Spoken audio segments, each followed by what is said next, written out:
The Dubai Diamond Conference 2015 was a major success, and that for several reasons. We had, of course, the presence of all these African diamond producing countries, from the large mining companies, De Beers, Alrosa, Indiama, Ambada. The former EU President, Herman Van Rompuy, was our honored guest and did the opening speech. But apart from that, we decided to change the format of the conference. And instead of going with speeches and contributions and PowerPoint presentations, we wanted an interactive model, a model with panels. And we had 5 panels. A panel on ethics, on synthetics, on Africa First, on diamond finance and liquidity in the business. And now you will see a panel on retail in challenging times. We hope you enjoy it. The challenges are big because there is a huge competition in the market, unfair competition in the market. As far as I am concerned, my clients are saying they make more profit when there is less diamonds than more diamonds. What is missing is the pipeline of the diamond industry for the retail, the first pipeline of the diamond industry. I don't see any help whatsoever. Sorry I speak about the big boys of Alrosa, which is here in front of us, and of course the almighty God of De Beers. So we don't understand what you are going to do in the future, really. I made beautiful speeches, but I truly, I'm not an expert of that, but one thing is for sure, you are missing. And the site holders, my good friend Dilip here, which we worked together with the Cento Diamonds, we did get some help at the beginning, 2004. So I'm saying that the pipeline of the diamond industry for the retail is missing.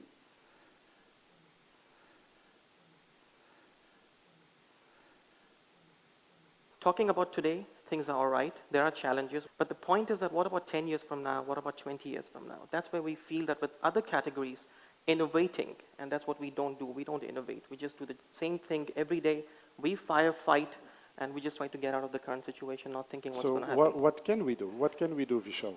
When you look at the Apples and the Teslas of the world, the experience that these guys offer is something that consumers haven't been able to experience yet. And I think that is something that we as an industry really need to focus a lot on. And I think this is going to go down a long way when it comes to adoption of technology. Now again, we can all talk about investment, but where is this investment going to come from? And I think that's going to be a very hot debate, certainly if we talk about who has that responsibility. I think we as a company are very, very clear that we are in a desire business. And there is no doubt about it. What we operate is to understand, is this desire is a pressing need of a customer? So if you look at most product categories around the world, the penetration of branding is extremely deep, north of 90% in most categories, whether you take eyewear, watches, clothing apparel, leather goods, etc. When you look at our category, we are at a low double-digit percentage. Is it sufficient what retailers are doing now? Because there's this whole new generation, 15-year-old coming. Guys of 15-year-old, they buy everything already on their phone. Will that impact retail? Will that impact your business? We like it or not, digital media is going to be one of our biggest competitors. E-commerce, unfortunately, was born because a lot of unsold items were in the market, and they helped to get rid of the whole stock of all the retailers or manufacturers of the world. So they started discounting, and the discount is a big, big issue.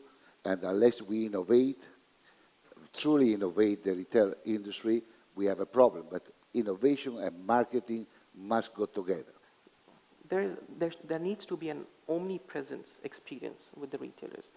A customer can look at a product on Instagram, go to a store, experience the product, go back home and order it online.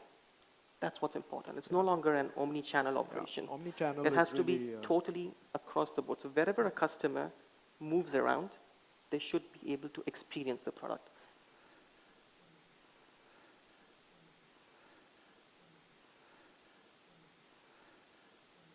Do consumers come to your stores and say, do you have conflict-free diamonds?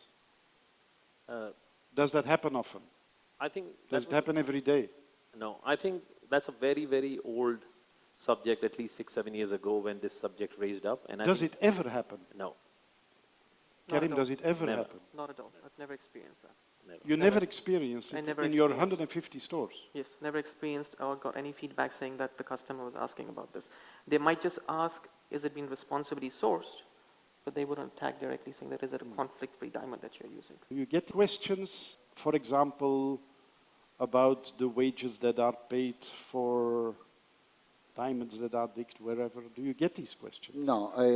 Child labor? Do you in the get States- questions on child in- labor? In the States, yes. The rest of the world, no. I think in this part of the world, we overestimate the amount of information a customer has. They don't have this information.